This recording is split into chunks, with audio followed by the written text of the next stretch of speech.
మీ ఎలాంటి వ్యాపార ప్రకటనలకైనా వెంటనే మా ఛానల్ సంప్రదించండి. అందరికి నమస్కారం. నేను శిరీష. ప్రస్తుతం మనతో పాటు ఉన్నారు ప్రముఖ ఆధ్యాత్మికవేత్త, జ్యోతిష్య పండితులు బ్రహ్మశ్రీ చేబియ్యం కిరణ్ శర్మ గారు. గురుగారితో మాట్లాడదాం. నమస్కారం గురుగారు. అఖండ ఐశ్వర్యమస్తమ్మ. గురుగారు, విశేషంగా ఈ రోజులో చాలా మంది హనుమాన్ చాలీసా చదువుతూ ఉన్నారు. అసలు హనుమాన్ చాలీసా చదవాలంటే ఎలాంటి నియమాలు పాటించవచ్చు అంటారు? ఒక్కసారి తెలియజేయండి. ఒకటి ఏంటంటే, కఠోరమైన దీక్షలు అనేవి ఏం లేవు. హనుమాన్ చాలీసా పఠించడానికి కఠిన దీక్షలు ఏం లేవు. ఒకటి అంటే మద్యపానం, మాంసము, ఇవి ఎంత మనము పూర్తిగా మానేస్తేనే అంతటి ఫలితం ఉంటుంది. సో ఇది తిని చదవకూడదా అనేటువంటి కొంతమంది నాస్తిక ఆస్తిక యాశ్వేదవులు కొంతమంది ఉంటారు. సో అటువంటి వాళ్ళకి ఏంటంటే, నువ్వు ఎప్పుడైనా స్మరణ చేసుకోవచ్చు. ఇప్పుడు మనం ఏ సమయం ఉందైనా సరే, అంటే రాత్రిపూట కానీ పగటిపూట కానీ భగవన్నామస్మరణ ఎప్పుడైనా చేసుకోవచ్చు. ఈవెందో దొడ్లో ఉన్నప్పుడు కూడా స్మరణ చేసుకోవచ్చు. ఎందుకంటే కాళ్ళ నొప్పులు ఉంటాయి. ఒకళ్ళకి పెద్ద ఆయన ఉన్నాడు, ఒక పెద్ద ఆవిడ ఉంది, ఆ టాయిలెట్ పోయినప్పుడు వాళ్ళకి కూర్చోరాక నారాయణ రామచంద్ర ప్రభు అనుకుంటారుగా. అంటే అక్కడ స్మరణ చేయొద్దని రూల్ ఏం లేదుగా. కాకపోతే ఆయా సందర్భంలో వాళ్ళ శరీరానికి తగ్గట్టుగా వాళ్ళ స్మరణ తప్ప, అయ్యో దొడ్లో ఉన్నాను వాళ్ళు స్మరణ చేసుకోరు. అంటే ఎక్కడ ఏ కాలంలోనే సరే, ఏ అవస్థలో అయినా సరే భగవన్నామ స్మరణ అనేది శ్రేష్టంగా చెప్పబడింది. అలాగే మనకి కొంత నియమనిష్టలు కొంత ఉంటాయి. నీ శరీరం సహకరిస్తుంది, దాని నియమనిష్టలుగా ఉండొచ్చు కదా. శరీరం సహకరించకపోతే నీ ఇష్టాన్ని పక్కన పెడదాం. సో శరీరం సహకరిస్తుందిగా, ఏ నక్తం ఉండగలుగుతావుగా, అంటే ఏం తిన నిరాహారంగా ఉండగలుగుతావుగా. ఆ నిరాహారంగా ఉంటూ స్వామిని మనం మనస్ఫూర్తి చేసుకుంటే ఏమవుతుందంటే, ఆర్గాన్స్ బ్యాలెన్స్డ్గా ఉంటాయి. మనలో ఉండేటువంటి సైంటిఫిక్ రీజన్ అంతా కూడా, నేను ఏదైనా సరే విత్ సైంటిఫిక్ రీజన్ మాట్లాడతాను.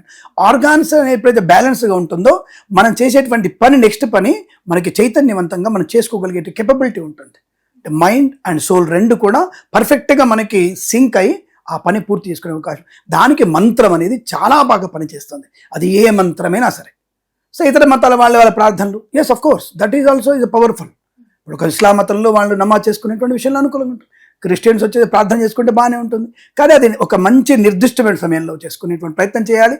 అది సహకరించగలగాలి, భగవన్నామస్మరణ చేసుకోవాలి, ఇతరులకి మన ఇబ్బంది కలిగించకుండా ఉండాలి.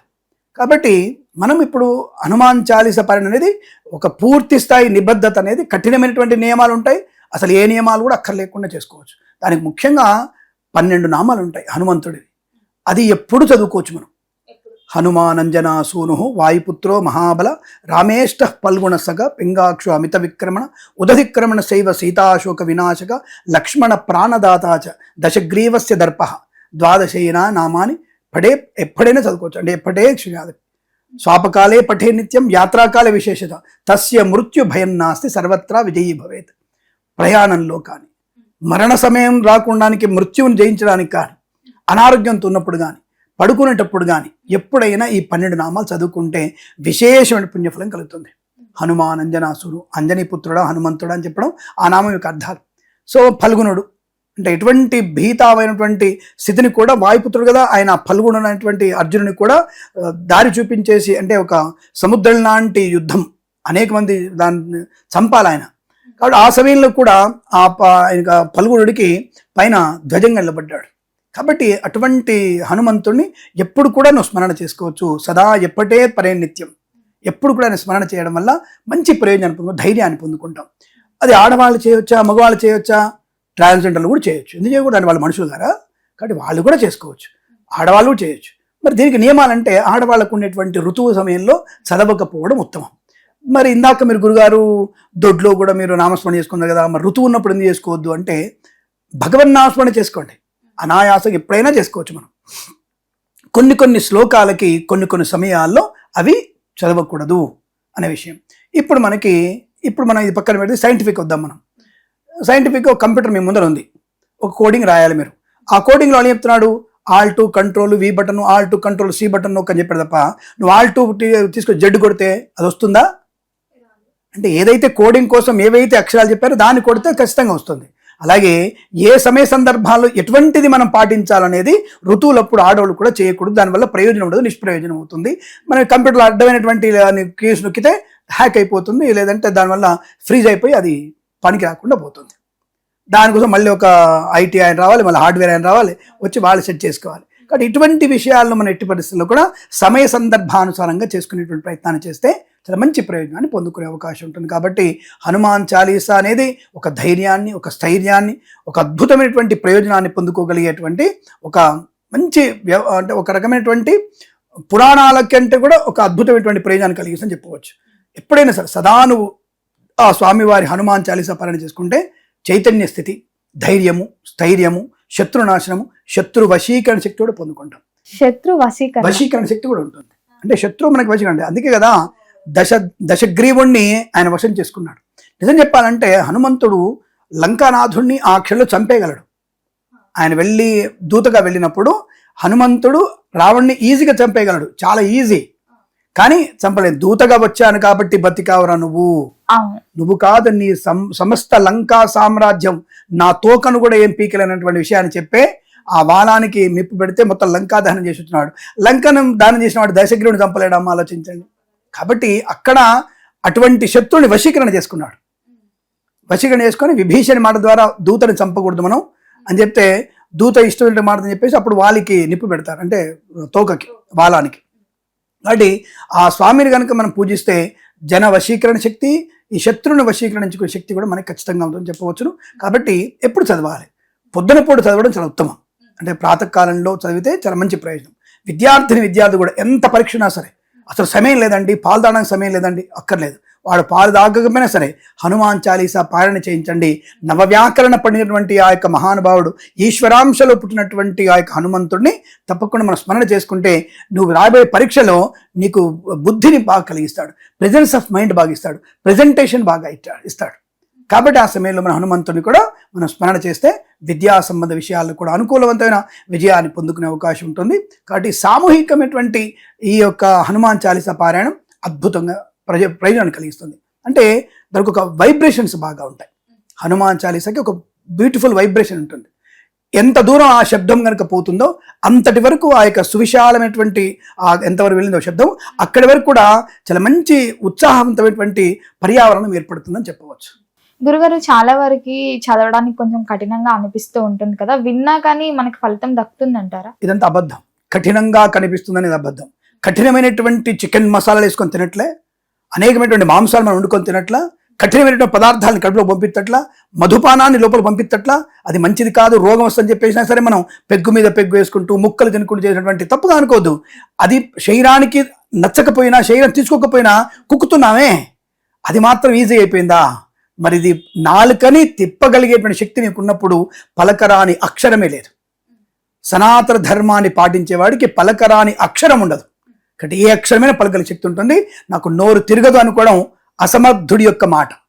ఇప్పుడు కొంచెం చదువు రాని వాళ్ళు కూడా ఉంటారు, మరి వాళ్ళ పరిస్థితి ఏంటంటారు? చదువు రాని వాళ్ళంటే మాట్లాడలేరా? అంటే ఇప్పుడు వింటారు కదా గురుగారు. అదేంటారు, నేను రోజు వినడం వల్ల బ్రహ్మాండమైన యోగం వస్తుంది. అందుకే కదా వేదాలన్నీ కూడా స్మృతితో వచ్చినాయి, వినడం వల్లే వచ్చినాయి. వేదం ఎవరు రాసింది కదా, అవి స్మృతి పురాణాలు అవన్నీ కూడా. ఇప్పుడు ఎవరైనా దీక్షగా తీసుకుంటున్నారు ఈ మధ్య 11 రోజులు అని చెప్పి, అలా 11 రోజులు దీక్షగా తీసుకుంటే కఠినంగా మనం నాన్ వెజ్ తినకుండా ఉండడం ఇలాంటివి చేయాలా? ఖచ్చితంగా నాన్ వెజ్ తినకుండా ఉండడం కఠినమైనటువంటి మాట అనేది నేను ఆశ్చర్యంగా అనిపిస్తుంది నాకు. అంటే నియమాలు కఠినంగా ఉండదు తప్ప తినే పదార్థాలు కొంచెం కఠినంగా ఉండదు. అంటే నువ్వు నాన్ వెజ్ తినడం కోసమే కఠినం అనుకుంటే అది కరెక్ట్ కాదు. సో కాబట్టి ఏదైనా సరే ఇదిమిద్దంగా నిరాహారంగా ఉంటూ సాత్వికమైనటువంటి ఆహారం తీసుకుంటే ప్రయోజనాన్ని పొందుకునే అవకాశం ఉంటుంది. సాత్విక ఆహారము ఒకటి ఇప్పుడు భోజనం చేయడం, ఒకటి అల్పాహారం చేయడం. అల్పాహారం అనగానే 4 పూరీలు, 6 దోశలు, 7 ఇడ్లీలు, 3 వడలు అవి తినడం కాదు. అంటే త్వరగా జీర్ణమయ్యే పదార్థం సాయంకాలం 7 లోపలనే తీసుకునేదాన్ని అల్పాహారం అంటారు. అల్పాహారం చేసుకున్న వాడికి సుఖమైన నిద్ర పడుతుంది, ఎక్కువ తిన్నవాడు నిద్ర పట్టదు. గురుగారు, మరి ఇప్పుడు May 12th కూడా హనుమాన్ జయంతి వస్తుంది. మనం ముందుగానే వీడియో చేస్తున్నాం కాబట్టి హనుమాన్ జయంతి May 12th రోజు ఎలాంటి మంత్రం చదువుకుంటే కలిసి వస్తుంది అంటారు? ఆ రోజు ఏంటి అసలు? ఒకటి, హనుమంతుడికి బాగా ఇష్టమైనది మన్ని సూక్త పారాయణం. ఆ మన్ని సూక్త పారాయణం చేసి స్వామివారిని వడమాలతో, అంటే మినప వడల్ని మన మిరియాలతో వేసి వడమాల తయారు చేసి ఆ స్వామివారికి నివేదించడం. సింధూర అభిషేకం చేస్తే ఇంకా మంచి, ఆయనకి చాలా ఇష్టం. సింధూరంతో ఒక మంచి విగ్రహాన్ని తీసుకొని ఇంట్లో ఉంటే ఒక బొటనవేలు సైజు విగ్రహాన్ని పెట్టుకొని దానికి సింధూరంతో మనం కనుక అభిషేకం చేసిన, పంచామృతంతో అభిషేకం చేసిన, అలాగే ఆవు నెయ్యితో అభిషేకం చేసిన అద్భుతమైనటువంటి ప్రయోజనాన్ని, అంటే ఆయన రామనామంతోనే ఇష్టడైపోతాడు. మనం చేసే అభిషేకాన్ని కాదు, ఆయన పేరు చెప్పకపోయినా ఏమన్నాడు, ఆయన తోకయ్య అని ఏమన్నాడు పాపం. శ్రీరామ అన్నటువంటి నామం చెప్తే ఆయన అక్కడ కూర్చుంటాడు, వచ్చి అంజలితో గట్టించి కూర్చుంటాడు. ఇప్పుడు మన శ్రీరామని మనం మాట్లాడుతున్న సమయంలో మన ఇద్దరి మధ్యలో హనుమంతుడు ఉన్నాడు. ఇక్కడ ఆ హనుమంతుడు ఉన్నాడు కాబట్టి రామనామాన్ని పలికిస్తున్నాడు ఆయన. కాబట్టి అంతటి భక్తాగ్రేసరుడు రాముడు కాబట్టి, అది హనుమంతుడు కాబట్టి రామనామం చెప్తూ, రాముడి నామాలు చెప్తూ పురుసూక్త విధానంగా, మన్యుసూక్త విధానంగా మనం అభిషేకం చేసి ఆయనకి షోడశోపచారాలు, ధూపము, దీపము, నైవేద్యము, వస్త్రము, ఆవాహనము, మంగళహారతి ఇవన్నీ ఇచ్చేసి ఆయనకి వడమాల అనేది నైవేద్యంగా సమర్పణ చేస్తే, అలాగే ఆయనకి బెల్లపన్నం చాలా ఇష్టం. ఆ బెల్లపన్నాన్ని ఆయనకి నివేదన చేస్తే అద్భుతమైనటువంటి ప్రసన్నుడై, రామనామంతో మనం కనుక హనుమంతుని పూజిస్తే ఆయన ఇంకా మనకి అద్భుతం. అంటే రూపాయి ఇచ్చే దగ్గర 10 రూపాయలు ఇస్తాడు. హనుమంతుడు అంటే రూపాయి ఇస్తాడు. శ్రీరామ భక్తాగ్రేసర అనగానే చాలు, అబ్బా శ్రీరాముని మాట వచ్చింది ఎక్కడో, ఆయన భక్తాగ్రేసర హనుమ మాట విన్నాడు, శ్రీరామంతం వచ్చింది, అయ్యో ఎవరు పలుకుతున్నారు, అమ్మాయి పలానా యాంకర్ పలికింది, అయ్యో అమ్మాయికి మనం ఏమైనా కాల్ చేద్దాం. ఇది అటువంటి భక్త సులభుడు, భక్త వత్సలుడైనటువంటి ఆ యొక్క హనుమంతుడిని రామతారక మంత్రంతో పూజించి ఆయనకి ఇష్టమైనటువంటి పదార్థాలు పెట్టి, అలాగే హనుమంతుడికి తులసి ఆకులు అంటే చాలా ఇష్టం, ఆ తులసి దళం కూడా స్వామివారికి సమర్పణ చేసి అది రెండు పూజ అయిన తర్వాత హారతి ఇచ్చి కళ్ళకు అద్దుకొని తులసి మాల నోట్లో వేసుకోవచ్చు, చెవులో పెట్టుకోవచ్చు, ఆడవాళ్ళ తల్లో కూడా పెట్టుకోవచ్చు. ఆ వడమాలని అందరికీ ప్రసాదంగా ఇస్తే అద్భుతమైనటువంటి ప్రయోజనాన్ని పొందుకునే అవకాశం మనకు వచ్చినటువంటి హనుమత్ జయంతి రోజున స్వామివారిని నీ వీధిలో కనీసం ఆ చిన్న విగ్రహాన్ని పెట్టి ఊరేగిస్తే ఇంకా మంచిది. అసలు ఎంత విశేషం, అబ్బా చిన్న విగ్రహం సరే, పెద్ద పల్లెకిలో చిన్న విగ్రహం. కానీ ఆయన ఏమంటాడు, ఈ లంకకు వెళ్తున్నప్పుడు లంక కాపలుగా ఒక బ్రహ్మరాక్షసి ఉంటుంది, ఆమె పెరుగుతూ ఉంటుంది. ఒరే నువ్వెంతరా, నువ్వు ఇంత ఉన్నావు, నువ్వెంతరా, నువ్వు నన్ను ఎదుర్కొంటావు అని చెప్తే ఆయన ఇంత ఆకాశవంతం అవుతాడు. ఈ రాక్షసి ఆయన కంటే ఎత్తు అయిపోతుంది. అయితే వికటాట్టహాసం చేస్తుంది, హాహా అని అనగా ఆయన వెంటనే చీవంత అయిపోయి దాని నోట్లోకి వెళ్ళిపోయి దాన్ని చంపేస్తాడు.